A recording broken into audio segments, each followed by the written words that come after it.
Regardless of the weather, agronomists and plant breeders are constantly looking for more resilient varieties. Now here at Purdue, researchers are using new methods to help them sort through thousands of soybean plots and find those with the most potential.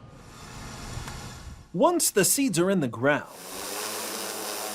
Purdue's soybean breeders and researchers are in the air, utilizing drones to photograph, count, and collate thousands of new potential varieties. It's definitely an emerging science. It's definitely an emerging area to how to fly the drones, when to fly them, how to process the imagery, extract data from it. We create 3D models and growth curves, and it's a very active area of investigation.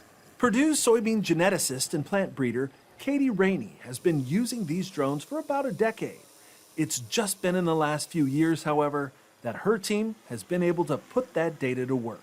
We use various drones in various configurations and flight patterns to collect data or phenotype, canopy coverage, crop height, biomass, herbicide tolerance. Helping to reduce and limit the amount of time it takes sorting each plot's potential. Once we know that the drone is calculating heights properly, we don't have to walk for heights anymore. We can just fly the drone over and collect all of the data that we need for that particular note.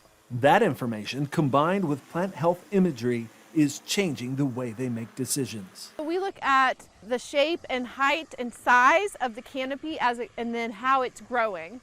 We can use that information to predict yield. Until recently, all we really had as breeders in terms of information to breed better soybeans was yield data, and what we could see with our eyes or intuit was valuable. And now we're able to measure growth and development throughout the season and in response to stresses like we've had in 2023. Identifying how varieties handle stress like too much water, drought, or heat can also mean breeding climate resiliency into the crop. From the breeding perspective, the ability to collect information on the thousands of different genetic varieties that are out in this field very quickly in a repeatable fashion with a level of quality really gives you something with which you can build models that would help select better varieties or different varieties. It just opens up a world of possibilities to discover traits that we didn't know existed before because they've been too difficult to track over time visually.